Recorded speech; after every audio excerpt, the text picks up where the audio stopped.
Hello and welcome to the geometry notes sheet video about conditional statements. So in this video we'll be covering the conditional statement, the converse, the inverse, the contrapositive, and we'll also be covering the biconditional. So that's all going to happen, and we're going to have a lot of examples, and so hopefully by the end of this you'll know all these statements pretty well. So first we're going to start with the conditional statement. This is basically just the original statement. Every set of these has the conditional statement, and this is just simple. If P, then Q. So pretty simple. The converse of that, converse means you switch them. So converse means if Q, then P. So you can see kind of like that. The inverse is the opposite of the original. So if not P, then not Q. So basically we're talking about truth in all of this. So we're saying if P is not true, then Q is also not true. If our original statement says that if P is true, Q is true. The contrapositive is kind of the opposite of both. So for the contrapositive, you really want to look to the converse, and you want to say if not Q, then not P. So really, when you look at this, you need to know that converse is the opposite of the conditional statement. So you switch the order of the original statement. The inverse, you add two nots in here. And you add two nots for the contrapositive, and you switch the order of the original statements. So really, when you're grouping them, converse and contrapositive go together, and inverse and conditional statement go together. So now we're going to look at our first example. Okay, so looking at this first example, our conditional statement is that if you read books, then you are smart. So we're just going to highlight a few things in here. So the first thing that we're going to highlight is kind of what I'll call our P step. So if you read books, I'm calling this P. So you can see I underlined it in that purple color. Then you are smart. So I'm going to underline this in blue and make this Q. So if P, then Q. So what we just had with our definitions before, we're going to look at the converse. And so the converse tells us that we just switch the order of these statements. So we're saying if Q, then P. Now in this case, Q happens to be if you are smart. So if you are smart, we're going to switch back to red. Then, now let's go to P. So our P statement is then you read books. So we literally are just switching the order. So I'm going to underline this as P and underline this as Q. So if Q, then P. Now let's look at our inverse statement. So our inverse statement says if you don't, so if not, and we're going to go back to our original conditional statement. If you don't P, so if you don't read books,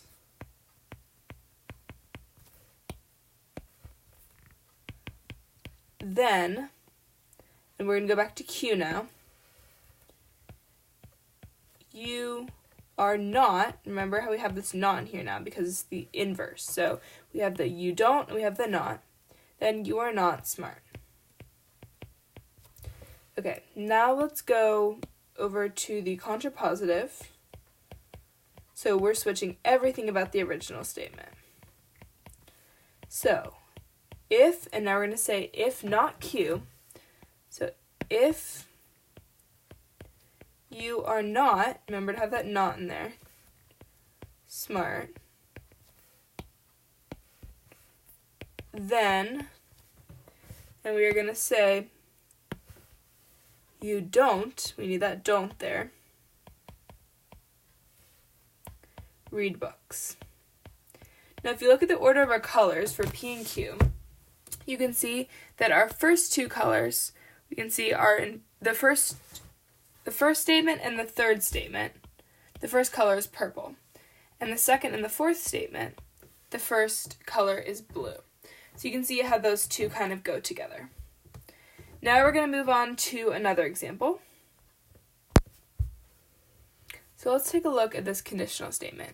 If a triangle has a right angle, then it is a right triangle. right? So I'm going to underline this portion. So if a triangle has a right angle, so we're going to call that P, then, and we're going to look at the statement after, then it is a right triangle. So we're going to call that Q. So now we're going to look at the converse of this statement. So our converse is the if Q then P, right? So we're saying if, and Q is, in this case, it is a right triangle. So if a triangle is a right triangle, then it has, I'll make this purple for our P, then it has a right angle. Right, so we're literally just switching the order of Q and P. Okay, now let's look at our inverse statement. So for our inverse statement, we're adding some knots in there. So if a triangle, we're going to say actually does not. So if a triangle does not, and we're going to say have a right angle. And notice how the purple P statement is coming first at this point. So we have our does not in here, but the purple is still coming first. So if a triangle does not have a right angle, then it is not, notice how we have this not in here, a right triangle. So we have the P and then Q, and we have our not statements. Now let's look at our contrapositive.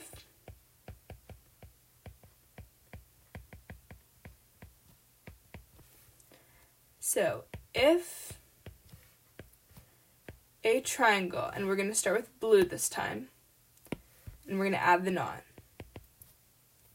We're going to say is not a right triangle. So we're going to circle this not. Then we're going to say then, and now we're going to switch back to purple for P. It does not have a right angle. So you can kind of see the order of the colors here. Really, it's just about getting into that pattern. So now we're going to look at the biconditional. So let's look at our definition for the biconditional. So if two terms have the same truth values, then the statement is a biconditional. So what this means is that we're saying if P then Q, and make sure it's both, Q then P, then we have P and Q and the reverse of that, right? So we're saying that if both statements are totally true, then we can use that and say that they're both true if and only if the other is true, right? So that seems a little bit confusing, and we'll go through a couple of examples with that. But for this, we're going to be looking to the conditional and the converse statement. So we're looking at if P then Q, and we're looking at if Q then P. And if they're both true and they both make sense, then we're saying P if and only if Q, or Q if and only if P. Now another way that many people write that is P IFF Q, Q IFF P. So we're going to be looking at the first example of that, and we're just going to be looking at the example that we covered earlier. Okay, so on your example sheet, the conditional is already written out for you, so you can just feel free to copy down the converse that we used earlier. So the conditional is if a triangle has a right angle, then it is a right triangle, and the converse is the opposite of that. If a triangle is a right triangle, then it has a right angle. So first, let's look to the conditional. The conditional obviously makes sense. If a triangle has a right angle, then it is a right triangle. Now let's look at the converse. If a triangle is a right triangle, then it has a right angle. So when we think about a triangle, right, if we're saying that it's a right triangle, how are we going to draw it? Like this. And it's always going to have a right angle. So yes, this is true. So in our conditional statement, we know, conditional statement, we know if P, then Q, right? If a triangle has a right angle, P, then it is a right triangle, Q. Now in our converse statement, we also know that if a triangle is a right triangle, we also know that if a triangle is a right triangle, which is Q, then it has a right angle, which is P. So since we know that they're both true, we can write a biconditional statement. So our biconditional statement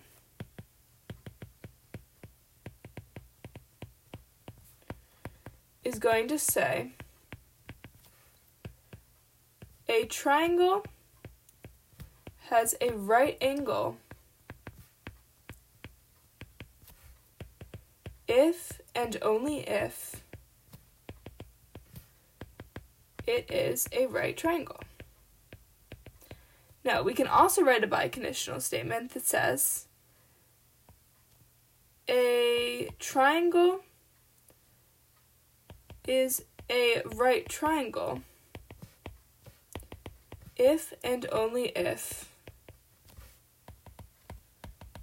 it has a right angle. And that's because we can say that P is Q and Q is P. So let's look at our example 4 for this. So our example 4, our conditional statement, we're saying if x is less than 0, then x cubed is less than 0. So that's our conditional, that's true. Now let's look at our converse. So our converse is going to be the opposite of this, right? If x cubed is less than 0, then x is less than 0.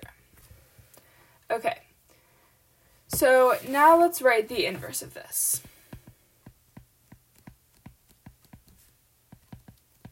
If x is not less, let's say if x is not less than 0, which would mean what? That x is greater than 0. X is greater than 0. Then, actually, let's just say if x is not less than 0 for now. I'm going to cross that out. Then x cubed is also not less than 0. Now let's look at our contrapositive.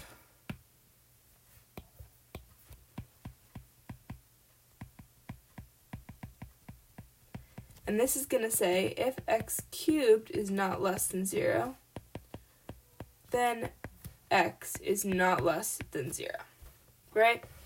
Okay, now let's look at which of these statements make sense. So for the biconditional, we need to prove that the conditional and the converse are both true. Okay, so our conditional is obviously true. If x is less than 0, then x cubed is less than 0. That makes sense, because if x is negative, let's say x is negative 2, then negative 2 cubed is negative 8, which is less than 0. So we can say if x is negative x, right, then negative x cubed is going to equal negative x cubed, which is negative. Now let's look at our converse. If x cubed is less than 0, then x is less than 0. So let's say that x cubed is negative, let's say negative 64. So x cubed is negative 64, which is less than 0. Now, we're going to write this out. X cubed equals negative 64. Now, let's find x to see if x is less than 0 also. If we cube root both sides, we get that x is equal to negative 4, which is less than 0, which would prove that the converse is also true. Because if we think about it, anytime that we have a negative x cubed and we cube root it, it's going to give us a negative x, which is going to be less than 0. So we know that our conditional and our converse are both true, which means that our biconditional is true. So we can say x is less than 0 if, and we're just going to use this IFF as if and only if, x cubed is less than 0. And now we can write the opposite of this too. X cubed is less than 0 if x is less than 0. So that's our example 4. Now we're going to look at just one more example. And our conditional statement is that if x equals 4, then x squared equals 16. Okay, so let's write our converse to this. So our converse is if x squared equals 16, then x equals 4. Our inverse is if x does not equal 4, then x squared does not equal 16. Our contrapositive is that if x squared does not equal 16, then x does not equal 4. Right? Okay, now let's look at our conditional and our converse statement to see if our biconditional is true. So our conditional is true. If x is 4, then 4 squared is 16. That's true. Now, our converse statement says that if x squared equals 16, then x is equal to 4. Let's take a look at that. So if we have x squared equals 16, and we square root both sides, x is equal to positive or negative 4, because negative 4 squared is also 16. So our converse is not necessarily true, which means that we can't say that our biconditional is true, because we can't say that x squared is 16 if and only if x is 4, because x could also be negative 4. Therefore, there is no biconditional, and this does not work.